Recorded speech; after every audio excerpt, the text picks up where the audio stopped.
Today, naisipan namin mag-McDonald's today, pero may dala din akong Edu food kasi galing akong Edu. Ito yung time na nagdo-double job pa ako and yung asawa ko is nagdo-double job din sa gabi. Sa warehouse siya nagwo-work.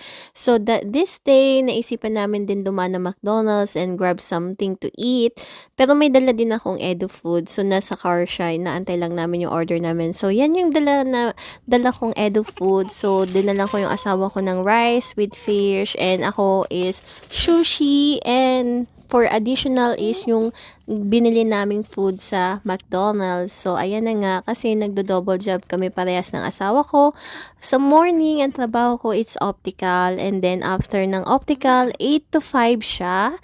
And then, yung Edu ko restaurant is 6 to 10. So, after ng 10 o'clock, dadaretso ko sa second job ng asawa ko. Hinihintay niya ako mag-out ng gabi. Doon kami magdi-dinner.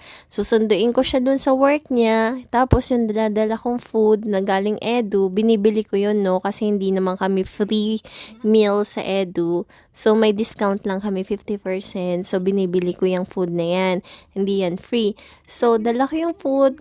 Pagkagaling ko ng Edu, dadaretso ko sa second work ng asawa ko kasi din siya sa morning, may restaurant siya, and then sa evening, may warehouse siya. Ganyan yung mga routine namin nung kaka-PR lang namin kasi nga eager, lalo na ako. Yung asawa ko naman, open work permit siya, kaya pwede talaga siyang mag-double job, pero kasi ako, kaka-PR lang namin ito, so eager talaga ako mag-double job and gusto kong mag-earn ng extra money. So, ang pinart-time ko niyan is yung Edu, tapos yung full-time ko is Eye Optical.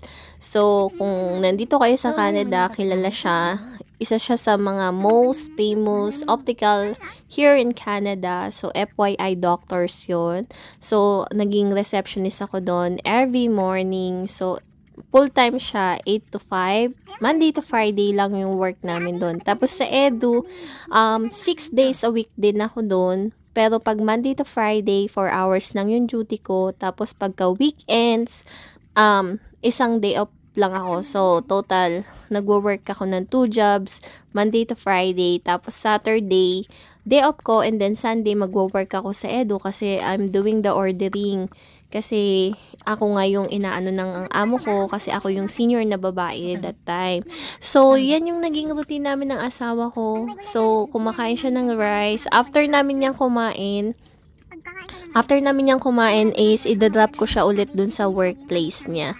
So, natapos ko nang kainin yung sushi ko and then yung asawa ko yung rice. Pinipilit niya ubusin namin dalawa yung rice. Sabi ko hindi, para sa kanya lang yan. And mag-share kami dun sa McDonald's burger and bumili din kami ng hot chocolate. Kung mapapansin nyo po, tumaba kami parehas ng asawa ko kasi ang naging hobbies talaga namin is kumain. Hindi namin pinapabayaan na hindi kami kakain.